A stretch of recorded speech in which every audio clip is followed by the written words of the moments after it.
Évangile de Luc, chapitre 2, verset 41. Le récit de la visite de Jésus au temple à l'âge de 12 ans. Les parents de Jésus allaient chaque année à Jérusalem, à la fête de Pâques. Lorsqu'il fut âgé de 12 ans, ils y montèrent selon la coutume de la fête. Puis quand les jours furent écoulés, et qu'ils s'en retournèrent, l'enfant Jésus resta à Jérusalem. Son père et sa mère ne s'en aperçurent pas. Croyant qu'il était avec leurs compagnons de voyage, ils firent une journée de chemin et le cherchèrent parmi leurs parents et leurs connaissances. Mais ne l'ayant pas trouvé, ils retournèrent à Jérusalem pour le chercher. Au bout de 3 jours, ils le trouvèrent dans le temple, assis au milieu des docteurs, les écoutant et les interrogeant. Tous ceux qui l'entendaient étaient frappés de son intelligence et de ses réponses. Quand ses parents le virent, ils furent saisis d'étonnement, et sa mère lui dit : « Mon enfant, pourquoi as-tu agi de la sorte avec nous ? Voici, ton père et moi, nous te cherchions avec angoisse. » Il leur dit : « Pourquoi me cherchiez-vous ? Ne saviez-vous pas qu'il faut que je m'occupe des affaires de mon père ? » Mais ils ne comprirent pas ce qu'il leur disait. Puis il descendit avec eux pour aller à Nazareth, et il leur était soumis. Sa mère gardait toutes ces choses dans son cœur. Et Jésus croissait en sagesse, en stature et en grâce devant Dieu et devant les hommes. Amen. C'est ici l'unique récit qui est pour objet un épisode de la jeunesse de Jésus. C'est le seul événement que les évangiles racontent touchant la jeunesse de Jésus. Si bien que le long intervalle de 30 années environ entre les circonstances de la naissance de Jésus et son baptême lorsqu'il entre dans son ministère, ce long intervalle n'est entrecoupé que par le récit que voici de la visite au temple à l'âge de 12 ans. C'est encore là une nouvelle preuve de l'objectivité et de l'inspiration des Écritures. Aucun narrateur humain livré à sa propre pensée n'aurait laissé un tel vide. Il aurait voulu meubler cela, n'est-ce pas ? Établir une sorte de lien dans son récit entre ce qu'on venait de dire de la naissance, puisque la naissance, il en était parlé, et puis l'entrée, n'est-ce pas, dans la vie active du ministère à l'âge de 30 ans. Il aurait voulu trouver quelque chose, il aurait bien fini par découvrir quelque chose, et vous savez que les historiens se targuent d'ailleurs d'être aussi très inventifs. Ça, il faut meubler l'histoire, la présenter. Alors, voyez, un historien humain, donc, aurait fait cela. L'absence de toute chose superflue, sans intérêt spirituel, montre excellemment l'inspiration des Écritures, et notamment ici des Évangiles. Ce qui se passa lors de cette visite au temple nous apporte 2 vérités. 2 vérités se font jour ici, très nettement. La première, c'est celle qui nous montre la sagesse dont Jésus était rempli à l'heure. Cette sagesse, elle nous a été affirmée précédemment, au verset 40, n'est-ce pas ? Mais ici, nous la voyons à l'œuvre. En effet, Jésus était rempli de sagesse, et voici une occasion où cette sagesse va se manifester en tant que sagesse de Dieu, en tant qu'authentique sagesse de Dieu, une sagesse qui procède de la sainteté de Dieu, et ce n'est pas une sagesse simplement humaine, n'est-ce pas, qui plaît aux hommes, un comportement agréable de l'enfant. Il s'agit d'une sagesse qui se montre ici comme étant sagesse divine. Nous allons voir mieux pourquoi dans la suite. Deuxième vérité qui apparaît ici, le lien filial de Jésus avec Dieu est affirmé. Voilà, le lien, n'est-ce pas, ici se trouve hautement affirmé, et Jésus en est parfaitement conscient, puisque c'est lui qui le déclare. Il en est conscient. Les affaires de mon Père. Ne faut-il pas que je m'occupe des affaires de mon Père? La visite au temple des parents de Jésus, comme ils sont nommés ici, la visite au temple était quelque chose que la loi avait prescrit. En effet, dans le Deutéronome, au chapitre 16 et au verset 16, nous lisons ceci, chapitre 16 et verset 16 du Deutéronome. 3 fois par année, tous les mâles d'entre vous se présenteront devant l'Éternel ton Dieu dans le lieu qu'il choisira, et le lieu qu'il choisira, vous savez, c'était Jérusalem, dans le lieu qu'il choisira, à la fête des pains sans levain, c'est-à-dire la Pâque, à la fête des semaines, c'est-à-dire à la Pentecôte juive, et à la fête des tabernacles. On ne paraîtra point devant l'Éternel les mains vides. Il faudra apporter, bien entendu, les sacrifices prescrits, les offrandes et sacrifices prescrits. Et alors,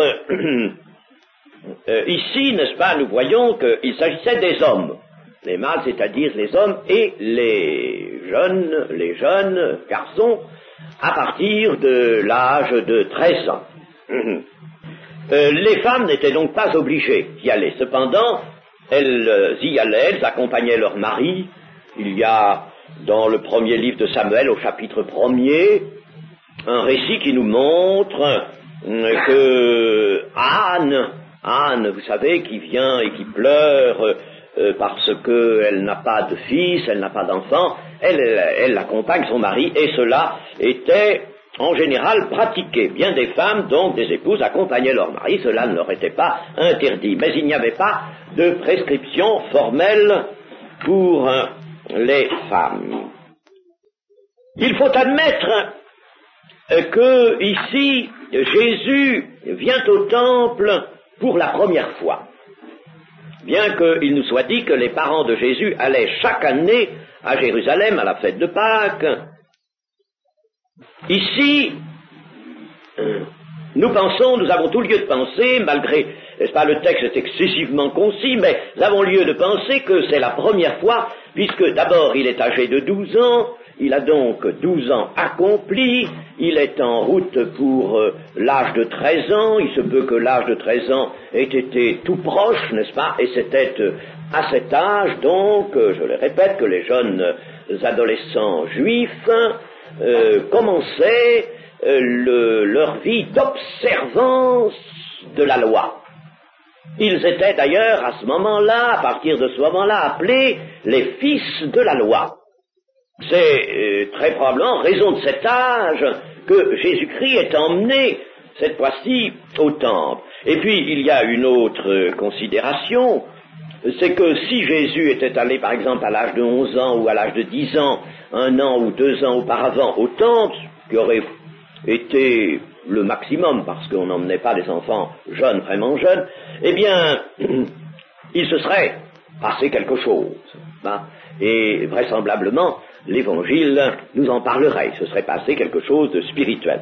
Donc, puisqu'il n'y a aucune mention avant, et que l'âge de 12 ans, eh bien, cet âge, n'est-ce pas, qui est la 13e année, Jésus était entré dans sa 13e année, et par conséquent, c'est bien l'âge auquel, n'est-ce pas, on commence à établir un contact entre le jeune homme et la loi de Moïse qu'il devra observer. On y allait donc à Jérusalem pour les 3 grandes fêtes, et ici il s'agit de la fête de Pâques. Jésus, nous est-il dit, quand les jours furent écoulés, au verset 43, et qu'ils retournèrent, l'enfant Jésus resta à Jérusalem. Alors, quand les jours furent écoulés, il faut y réfléchir, la fête de Pâques durait 8 jours. Mais il était de tradition que les familles ne soient pas absolument tenues de rester les 8 jours. Il fallait au moins rester 2 jours, n'est-ce pas? Le premier jour et le deuxième jour, puis ensuite il était possible de quitter Jérusalem. On était venu cependant à la fête. Alors ici, quand les jours furent écoulés, j'estime pour ma part que cela veut dire quand les jours de la Pâque furent écoulés. Donc il faut penser que les parents de Jésus restèrent avec la colonie montée ou descendue plutôt de Jérusalem, ou peu importe le terme employé, venus pas de Jérusalem, de Nazareth à Jérusalem, n'est-ce pas? Il faut penser que cette colonie, puisque en somme toute la caravane des gens de Nazareth prend le départ en entier, n'est-ce pas, d'un seul ensemble. Alors il faut penser que on est resté jusqu'à la fin. Sans quoi, une partie des gens de Nazareth aurait quitté Jérusalem le deuxième jour, une autre partie le troisième ou le quatrième, vous voyez, n'est-ce pas? La caravane se serait scindée par conséquent, et on ne la verrait pas groupée comme elle est dans le texte. Dans le texte, nous la voyons groupée, en effet, n'est-ce pas? Croyant, au verset 44, croyant qu'il était avec leurs compagnons de voyage, ils firent une journée de chemin et le cherchèrent parmi leurs parents et leurs connaissances. Vous voyez qu'il y avait toute une caravane venue de Nazareth, n'est-ce pas, et que toute la caravane retourne à Nazareth ensemble. Alors je dis cela parce que c'est assez important. Quand on veut, n'est-ce pas, s'instruire du texte, comme je vous l'ai dit, il faut le méditer, il ne faut pas passer rapidement. Quand les jours furent écoulés, donc, nous avons tout lieu de penser, c'est que les jours de la fête, les jours de la Pâque, et non pas les jours fixés pour un séjour plus ou moins court. Alors, cela a de l'importance, parce que Jésus reste à Jérusalem, il reste donc au-delà de la Pâque. Il reste au-delà de la Pâque. S'il en était autrement, si ses parents, par exemple, et la caravane venue de Nazareth était partie, je suppose, le troisième ou le quatrième jour, on comprend plus aisément, n'est-ce pas, que Jésus, lui, soit resté attendant l'épuisement des 8 jours de la fête, n'est-ce pas? Mais là, il resta à Jérusalem, en somme, au-delà de la période normale que dure cette fête de Pâques. Alors, c'est assez important, vous allez voir pourquoi. Le temple était précisément ce lieu où le ministère de Jésus allait s'exercer pour une part importante, où des faits marquants allaient s'accomplir. Et puis enfin, Jérusalem, n'est-ce pas, était la ville des 2 parties, le sacrifice et la cité du grand roi.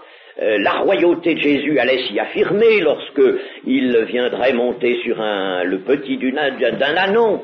Le petit d'une ânesse, je veux dire, sur un anon, n'est-ce pas? Il entrerait là à Jérusalem, et l'on chanterait à ce moment-là Hosanna, et on l'appellerait fils de David. Alors, tout ça c'était important, c'était là qu'il devait aussi être sacrifié, hors les murs, n'est-ce pas? Enfin, Jérusalem, évidemment, et le temple en particulier, était bien un lieu où Jésus ne pouvait pas manquer, n'est-ce pas, d'être, évidemment, particulièrement chez lui, là, n'est-ce pas, dans le centre, au centre même de son œuvre. Une relation existait entre le temple et Jésus. Non seulement une relation par le fait que temple signifiera aussi son corps, n'est-ce pas, mais le temple tout de même était ce que Dieu avait voulu. Dieu avait voulu que l'on construisît ce temple, c'est lui qui en avait donné le plan à David pour que Salomon l'exécute, et il y avait donc une relation entre le temple et Jésus qui lui vient, n'est-ce pas, et celui qui vient dans l'alliance ancienne déjà. Il y avait une relation entre la volonté de Dieu et Jésus, entre la loi et sa mission. Par conséquent, Jésus au temple, n'est-ce pas, évidemment, c'est quelque chose de très significatif. Et quelque chose dont Jésus ne pouvait être conscient, nous le voyons par la parole qu'il adresse à ses parents.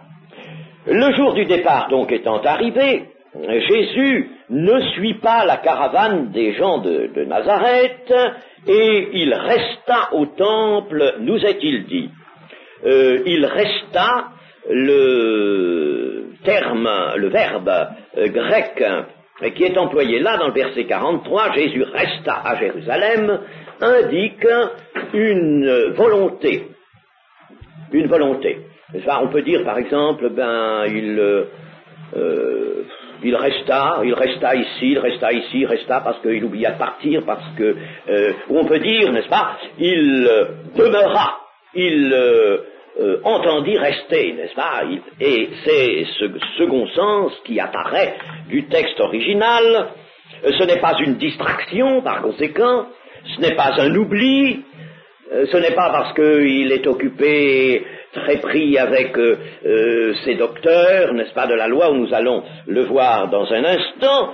Ce n'est pas pour cela, n'est-ce pas, c'est parce qu'il le veut, n'est-ce pas, il resta, il demeura.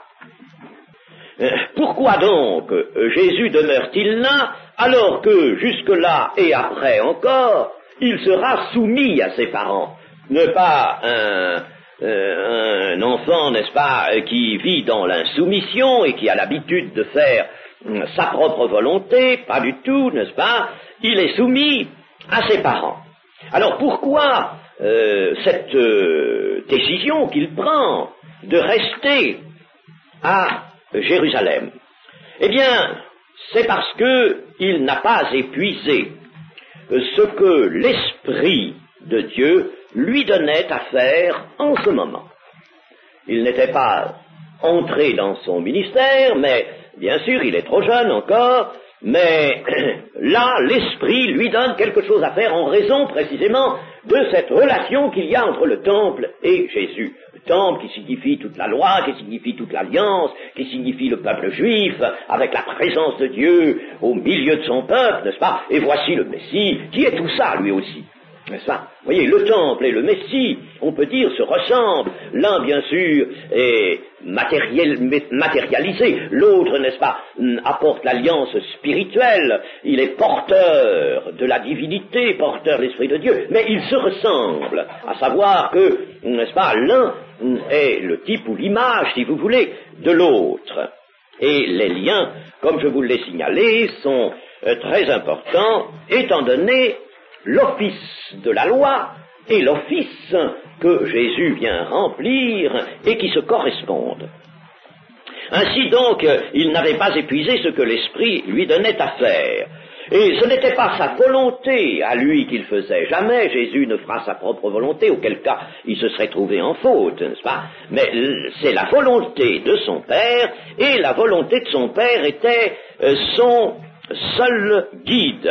S'il avait agi de lui-même, il eût été en faute vis-à-vis de ses parents, et c'était déjà beaucoup trop, n'est-ce pas? Ça ne peut pas se penser, cela. Ces raisons n'étaient pas humaines. Il n'avait pas, n'est-ce pas, de raison humaine de rester à Jérusalem, et surtout, ne regardons jamais les faits qui intéressent la vie de Jésus et son ministère comme découlant de raisons humaines. C'est nous qui prêterions alors des raisons. Hein, c'est nous, voyez-vous. Nous plaquerions notre propre pensée sur les faits évangéliques. Et ça, il ne faut jamais le faire. Il y a toujours dans les actes du Seigneur Jésus, dans ses paroles, des raisons qui sont purement spirituel dérivé, découlé de l'esprit.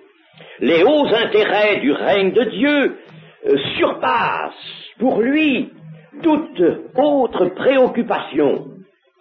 Nous le verrons dans une autre circonstance. Par exemple, lorsque le Seigneur Jésus se trouve au bord du puits de Jacob, s'entretenant avec la femme samaritaine, surviennent alors ses disciples qui rapportent de Sichem, de la ville voisine, des vivres pour le repas.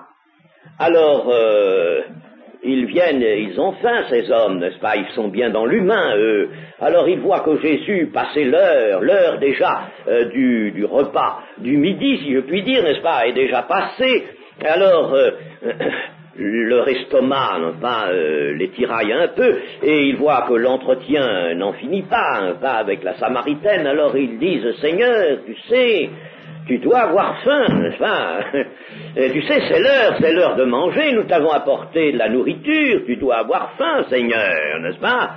Voyez-vous, c'est au Seigneur, n'est-ce pas, qu'il prête la faim, n'est-ce pas? Mais c'est la leur qui est leur raison. Alors, le Seigneur va leur répondre, ma nourriture, c'est de faire la volonté de celui qui m'a envoyé, d'accomplir son œuvre, Quand, n'est-ce pas, l'Esprit lui donne une œuvre à accomplir, une volonté divine du Père, de son Père, à faire, n'est-ce pas, il n'y manque pas, quel que soit le moment, et quelle que soit la préoccupation habituelle de son entourage. Alors c'est pourquoi Jésus reste au temple. Il demeure donc là par le fait d'une volonté divine. Mais ses parents, eux, n'est-ce pas, s'en inquiètent. Et ce sont eux qui vont se mettre en faute. Ce sont eux.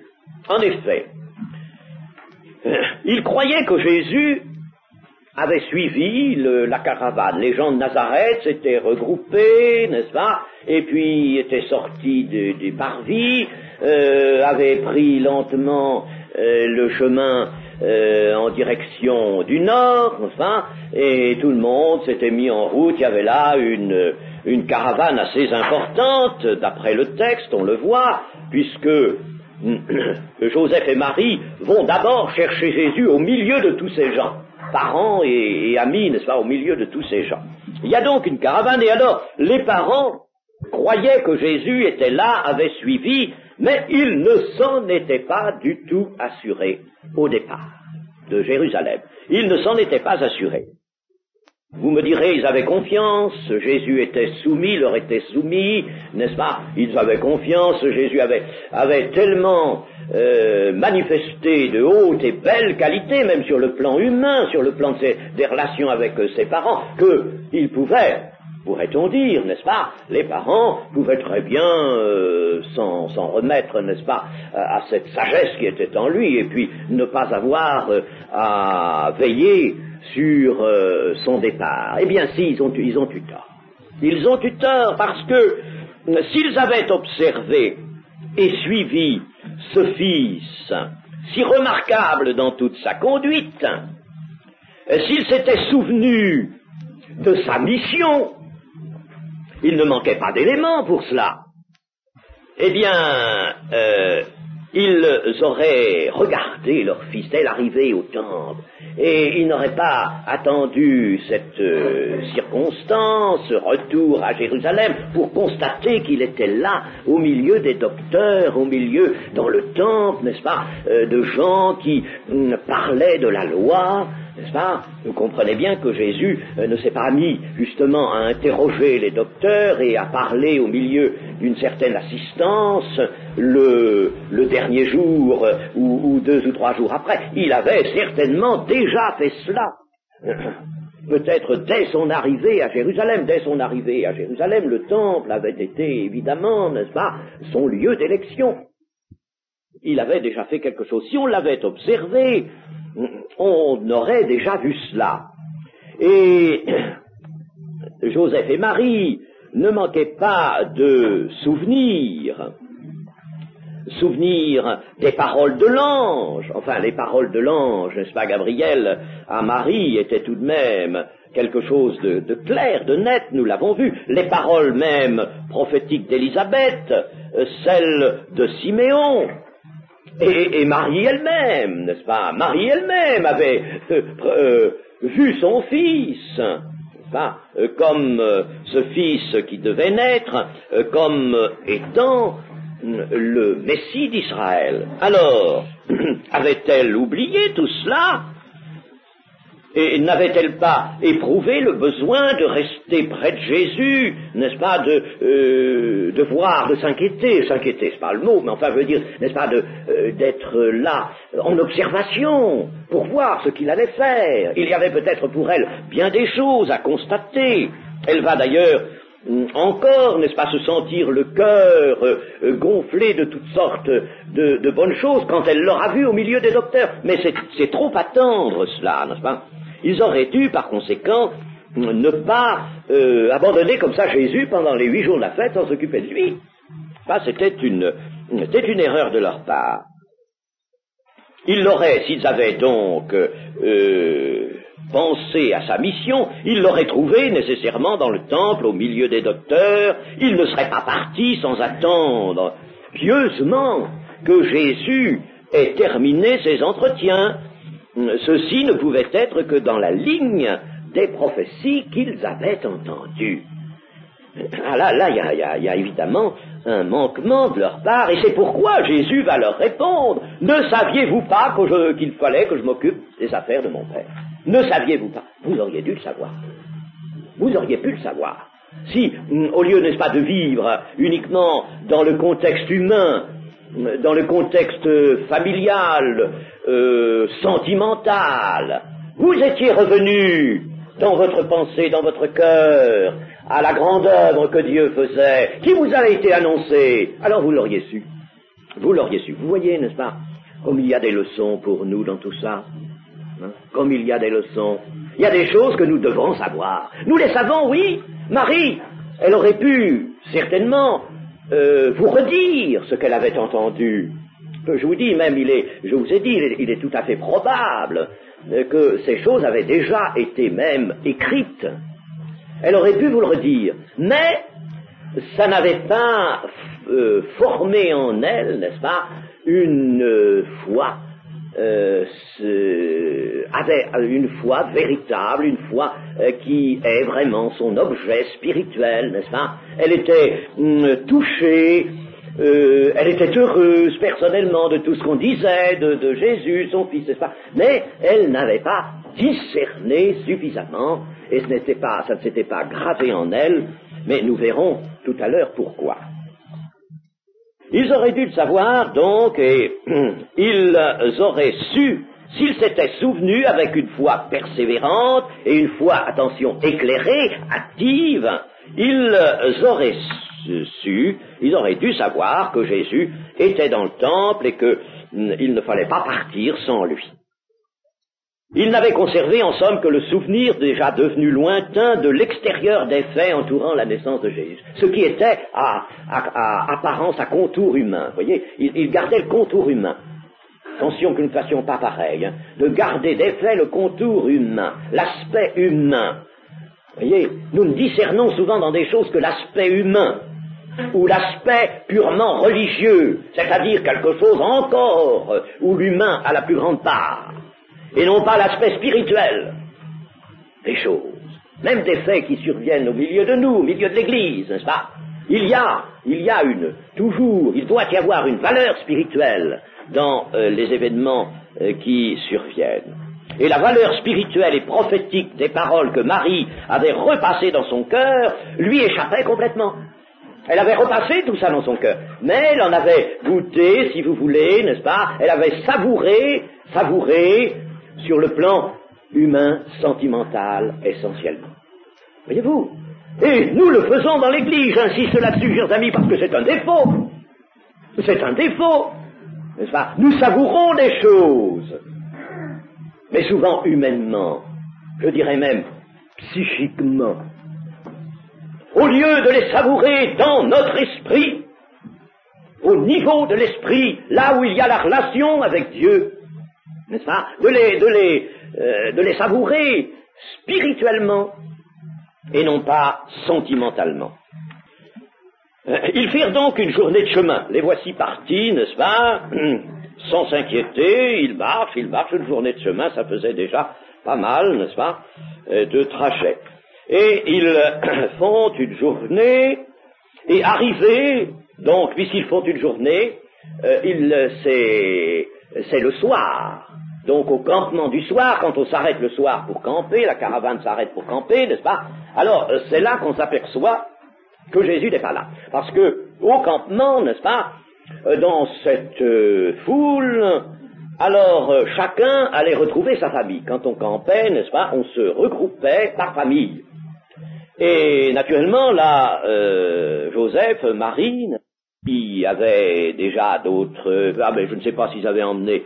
Non, ils ne pouvaient pas avoir emmené d'autres enfants, mais enfin, ils pouvaient avoir des parents, n'est-ce pas, avec eux. Alors, on se regroupe n'est-ce pas, et puis alors, on dit, tiens, et Jésus, où est-il? Vous l'avez vu, vous? Ah non. Ah tiens, il n'est pas venu pour passer la nuit, là, auprès de son père et sa mère. Ah, il faut vite le chercher, alors on le cherche, n'est-ce pas, dans la caravane, on le trouve pas. C'est là qu'on s'aperçoit qu'il n'a pas suivi. Et nous ne pouvons pas manquer, bien sûr, de placer ici une réflexion. Nous ne sommes pas là, n'est-ce pas, pour, je vous le dis, n'est-ce pas, lire ce texte, lire le texte de l'Évangile rapidement et ne pas réfléchir. Nous sommes amenés à réfléchir, à méditer pour nous-mêmes, pour notre propre instruction. En manière de réflexion, nous pourrions dire ceci, c'est que le départ de Joseph et de Marie, laissant Jésus de son côté, partant insouciant, n'est-ce pas, obéissant à la masse, à la foule, ils suivent la foule, eux, n'est-ce pas, nous fournit, tout cela nous fournit leur attitude, nous fournit une image de ce qui se produit lorsque nous-mêmes, aujourd'hui, dans l'Église, nous suivons notre chemin, nous suivons des habitudes, suivons la masse, sans prendre garde si Jésus est ou n'est pas avec nous. C'est vite fait, vous savez, de se laisser distancer de Jésus, soit dans la vie particulière, la vie personnelle, soit même dans la vie de l'assemblée, dans la vie d'un groupe. C'est vite fait, n'est-ce pas, de se laisser distancer. Nous pouvons être en fête, nous pouvons nous réunir en des occasions particulières où nous goûtons la joie de nous trouver ensemble, de faire des réunions ensemble, de chanter ensemble, etc. N'est-ce pas? Et nous pouvons faire cela sans nous apercevoir que le Seigneur n'est plus avec nous et que nous marchons sans lui. En suivant notre propre idée, en suivant nos habitudes, nous risquons tout simplement cela. Et nous nous contentons d'être entre nous. Et chers amis, pourtant, nous voulons que l'Église soit l'Église évangélique. Nous voulons qu'elle soit à l'image de l'Église toute primitive, n'est-ce pas? Eh bien, chers amis, rien dans l'Église ne doit être fait, et encore moins continué, sans Jésus. Au départ, oh oui, nous avons tout fait pour que ce soit conforme à l'Évangile, conforme même à la pensée de l'Évangile, conforme à une totale fidélité. Nous avons voulu évincer, écarter tout ce qui n'était pas de l'obéissance. Nous sommes partis sur une intention d'obéissance pleine, entière à la parole de Dieu. C'est très bien, c'est ce qu'il fallait, n'est-ce pas? Et au départ, Jésus était avec nous. Il était là. Mais, chers amis, ce que nous risquons d'avoir manqué, c'est de nous assurer S'il était là les autres jours, s'il était toujours là, nous avons pris le départ, nous sommes partis, il était là, n'est-ce pas? Et puis, nous avons continué notre chemin avec notre pensée, n'est-ce pas? Nous avons chanté, nous sommes réjouis, nous avons continué nos réunions, nous avons continué nos déplacements, notre intérêt à ceci, à cela. Nous avons lu les journaux, nous avons lu ça, puis un beau jour, n'est-ce pas? Le Seigneur nous dit, mais je suis à la porte, moi. C'est tout de même formidable, n'est-ce pas, que à une église, la Odyssée, le Seigneur puisse dire, je me tiens à la porte. Mais comment ça se fait que le Seigneur Jésus est à la porte? Et comment ça se fait qu'à un certain moment, il menace une église, d'ôter le chandelier, c'est-à-dire de ne plus la regarder comme une église, car le chandelier caractérise l'église. Le chandelier. Il nous faut le chandelier. Il nous faut la présence du Seigneur.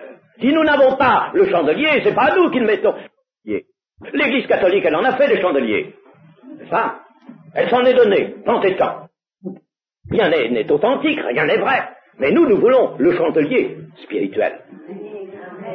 Ça, chandelier que Jésus place lui-même, n'est-ce pas? Les 7 chandeliers sont les 7 églises. Ce qui veut dire, n'est-ce pas, que chaque église locale doit avoir un chandelier placé en son milieu par le Seigneur. Et c'est ce chandelier-là, on allait tous les jours au temple, 2 fois par jour, pour moucher les lampes du chandelier et veiller que ces lampes brûlent bien. N'est-ce pas significatif tout cela? On nous dit c'est un type de ceci, c'est un type de ça. Ce qu'il faut, c'est que nous en retirions une leçon. N'est-ce pas? C'est significatif. Eh bien, chers amis, allons vérifier, nous aussi, matin et soir, si le chandelier est bien là, au milieu de nous. Et ce qu'il faut faire pour qu'il y reste, pour qu'il y soit. Voyez qu'il y a là une puissante leçon. Et si Jésus est là, peut-être Jésus voudra-t-il s'attarder à Jérusalem, s'attarder au lieu du sacrifice. Dans le temple c'était le lieu du sacrifice. Aujourd'hui, le sacrifice, nous l'appelons la croix, Gethsémane, n'est-ce pas? Mais c'est la même chose, Gethsémane rattaché à la signification qu'avait le sacrifice du temple précédemment, avant la venue de Jésus, n'est-ce pas? Eh bien, si Jésus nous dit qu'il faut rester à la croix, si Jésus nous dit que c'est le moment d'être là, au lieu du sacrifice, nous avons besoin d'y retourner à la croix. Nous avons besoin d'être au pied de la croix souvent. Et chers amis, quand on oublie cela, il y a un petit chant que nous avons, si j'oubliais ton grand amour, enfin, je crois, n'est-ce pas? Conduis-moi au calvaire, n'est-ce pas? Conduis-moi au calvaire. Voilà, n'est-ce pas? Nous le chantons, ça. Mais ce qu'il faut, n'est-ce pas, c'est le réaliser. Il se peut que Jésus, n'est-ce pas, nous montre que, pour nous, eh bien, à tel moment, il veut se tenir à la croix. Il veut qu'on le retrouve à la croix. Ça. Et il faut, n'est-ce pas, être sensible à cela. Si nous ne le trouvons plus, retournons là où il est, retournons au premier amour. Retournons aux premières œuvres. Je connais tes œuvres, oui. Et tes œuvres, elles ne sont pas ce qu'étaient tes premières œuvres. Les premières œuvres, je les trouvais meilleures devant mon Dieu, elles ne sont pas... Et puis ce que j'ai contre toi, c'est que tu as perdu ton premier amour. Et si le Seigneur nous parle ce langage-là, c'est pas pour nous perdre, mais c'est pour nous dire, repens-toi et retourne à ce premier amour, reviens à tes premières œuvres. Vous savez, la croix, pour revenir, c'est toujours là qu'il faut aller, n'est-ce pas? Vous voyez, les parents de Jésus remontent à Jérusalem, et là, ils vont le chercher là. Eh bien, si on s'est laissé distancer un peu, n'est-ce pas, par Jésus qu'on n'a pas suivi, parce qu'on a trop suivi quelque chose d'humain, hein? Une perspective humaine, au lieu vraiment de le suivre lui. Eh bien, alors il faut retourner à la croix, parce que je vais vous dire une chose, quand nous nous sommes laissés distancer, c'est que nous avons suivi la foule, c'est-à-dire nous avons suivi trop le monde, peut-être, n'est-ce pas? La foule, le monde va nous avoir sur nous, n'est-ce pas? Le monde, mais s'il pénètre dans l'Église, s'il pénètre dans les habitudes des membres de l'Église, chers amis, il aura une influence, n'est-ce pas? Et alors, ce monde, eh bien, il y a un endroit où il ne peut pas être avec nous. un seul endroit où il ne peut pas, c'est la croix. Le monde n'est pas à la croix, et nous pouvons y être. Alors là, nous sommes sûrs, la croix nous sépare vraiment du monde. Elle a notamment cette action de nous séparer du monde. Alors allons à la croix, nous n'y trouverons ni Satan ni personne, n'est-ce pas? Là, à la croix, nous y trouverons Jésus. Jésus qui nous bénira, Jésus qui nous sanctifiera. Alors, au verset 46, nous lisons qu'au bout de 3 jours, ils le trouvèrent dans le temple. Au bout de 3 jours. Ça paraît, n'est-ce pas, énorme. Il retourne à Jérusalem, bon, il y avait une journée de marche. Et alors, au bout de 3 jours, moi, ça m'a toujours étonné, ça, n'est-ce pas, qu'ils mettent 3 jours à le trouver, parce que la première des choses à faire, c'était d'aller au temple, bien sûr, n'est-ce pas. 3 jours. Alors, en réalité, c'est notre traduction qui n'est pas tout à fait celle qui traduit bien exactement l'idée qui est dans le texte dans le texte grec, dans le texte inspiré. Voilà, on peut traduire ceci, et il arriva après 3 jours qu'ils le trouvèrent. Et vous, j'aime mieux cette traduction-là, n'est-ce pas? Il arriva après 3 jours qu'ils le trouvèrent. Autrement dit, ils le trouvèrent après 3 jours depuis l'heure qu'ils avaient eux-mêmes quitté Jérusalem. Il y avait un premier jour qu'ils avaient fait, n'est-ce pas?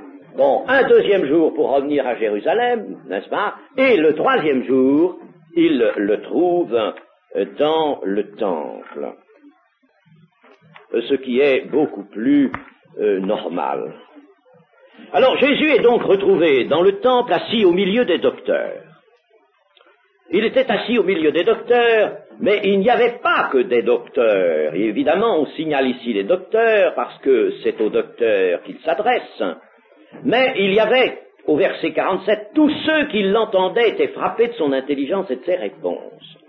Que s'était-il passé? Il y avait dans le temple, naturellement, des gens particulièrement pieux, particulièrement désireux de s'instruire, et qui formaient l'auditoire habituel des docteurs qui venaient là se succéder dans le temple et qui instruisaient, n'est-ce pas? Qui instruisaient les gens. Et Jésus s'était mis parmi les docteurs et leur auditoire. Il était là donc assis. Il n'enseignait pas, comme on l'a dit quelquefois. Non, il n'enseignait pas, il n'était pas entré dans son ministère. Il n'enseignait pas, il nous a dit qu'il écoutait, il les écoutait et les interrogeait, ce qui est bien, n'est-ce pas, de son âge et de ce moment. L'attention de tous, bien sûr, ne pouvait que s'être portée sur cet adolescent qui, après avoir questionné, avait été questionné, lui, à son tour. On s'était dit, mais tiens, c'est extraordinaire les questions que pose cet enfant. Posait des questions. Et alors, on l'avait questionné, n'est-ce pas, lui-même. Et puis alors, tout l'intérêt, n'est-ce pas, c'était alors distrait des docteurs, de l'enseignement des docteurs, pour se porter sur cet enfant, n'est-ce pas, qui, lui, posait de telles questions, et qui pouvait alors apporter des réponses. Il apporte des réponses parce qu'on l'a questionné, n'est-ce pas, parce qu'on l'a questionné à son tour. Et ce fut alors que Jésus fit de telles réponses que l'on constata qu'il avait en lui une intelligence qu'on ne trouve pas, n'est-ce pas, non seulement chez un enfant de cet âge, mais qu'on ne trouvait nulle part ailleurs, même chez les docteurs, n'est-ce pas. C'était une intelligence absolument inhabituelle, c'était quelque chose là d'absolument nouveau, une pénétration en somme de la vérité. Il manifestait une pénétration de la vérité. La vérité se trouvait dans sa bouche tout de suite éclairée. C'est ça, l'intelligence dont il est parlé ici. Elle se trouvait éclairée. En chacune des questions qui étaient agitées, une question était agitée, bon, alors on questionnait Jésus, puisqu'on avait vu, on avait découvert en lui une intelligence extraordinaire, il faisait une telle réponse que la vérité apparaissait, éclatait. Elle est bien, une manifestation du Messie qui n'est pas encore dans son ministère, mais qui est dans son enfance, et Dieu a voulu qu'à 12 ans, il se manifeste ainsi. Et nous pourrions dire ceci, n'est-ce pas, au milieu de ces docteurs et de leur assistance, n'est-ce pas, des juifs pieux, certainement, qui étaient là, n'est-ce pas, qui a reconnu le bras de l'Éternel? Comme Ésaïe le dit, qui a reconnu? Le bras de l'Éternel était là, qui a reconnu le bras de l'Éternel? Marie adresse à Jésus une question qui sent le reproche. C'est bien sûr la question est douce, n'est-ce pas, mon enfant? Pourquoi as-tu agi de la sorte avec nous? Voici ton père et ta mère, nous te cherchions avec angoisse. Tu nous as fait trembler, n'est-ce pas? Là, c'est là que Jésus va répondre, ne saviez-vous pas qu'il faut que je m'occupe des affaires de mon Père? Alors là, c'est une parole décisive, n'est-ce pas? Mon Père. Vous voyez ici que Marie dit ton Père et moi. C'est que dans la vie courante, dans la vie familiale, n'est-ce pas, je vous l'ai dit, Joseph était considéré comme le père de Jésus, n'est-ce pas? Ton Père et moi. Ça ne veut rien dire de plus, n'est-ce pas? Mais ils ne comprirent pas ce qu'il leur disait. Ils ne comprirent pas. Ah, voilà quelque chose de tragique. Et ça nous rappelle ce qui est dit des disciples eux-mêmes. Ils ne comprirent pas ce que ce langage voulait dire, n'est-ce pas? C'était pour eux, dans ce même évangile de Luc, c'était pour eux un langage fermé, obscur. Ils n'en comprenaient pas le sens. Et pourtant Jésus leur parlait de sa mort, leur parlait de sa résurrection. Alors vous voyez, n'est-ce pas, ici, nous pouvons dire que pour Marie, Jésus était encore un mystère non ouvert, comme il restera même encore un mystère non ouvert pour les apôtres jusqu'à la Pentecôte. Chers amis, nous n'avons pas assez dans l'esprit ceci, c'est que le nez sur les événements, les oreilles tendues vers les paroles du Seigneur Jésus, on ne devient pas par là même un témoin de Jésus. On ne peut le devenir que par une action du Saint-Esprit. N'est-ce pas? Les apôtres ne furent pas des témoins de Jésus avant la Pentecôte. Ils prennent la fuite. N'est-ce pas? Il n'y a pas un seul qui se présente devant le Sanhédrin, pas un seul devant Ponce Pilate. Ils s'en vont, et ils ne comprennent pas, ils ne savent pas, quand les femmes viennent leur dire, mais vous savez, nous l'avons vu, il est ressuscité. Ils prirent les propos de ces femmes pour des rêveries. Voyez, n'est-ce pas? On ne devient un témoin de Jésus que par une action du Saint-Esprit en soi. Il faut être rempli du Saint-Esprit, il faut le baptême du Saint-Esprit. C'est lui qui va illuminer tout et qui va fournir la source du témoignage. Une source spirituelle. Le témoignage ne peut avoir de source que spirituelle. Elle ne peut pas avoir de source humaine. Si c'était mon souvenir, ou si les apôtres avaient parlé par leur propre souvenir, mais ce n'était pas un témoignage spirituel, chers amis. Il fallait que ce soit par l'action de l'Esprit en eux. Et Marie sera, elle aussi, présente le jour de la Pentecôte. Elle aussi, elle recevra la plénitude du Saint-Esprit. À partir de ce moment-là, elle pourra être un témoin de son Fils. Avant, elle ne l'est pas. Et tout ce que l'Église catholique a fait de Marie est donc, vous voyez, absolument faux. Ça ne repose sur rien. Voilà, eh bien je vais m'arrêter là puisque l'heure est venue.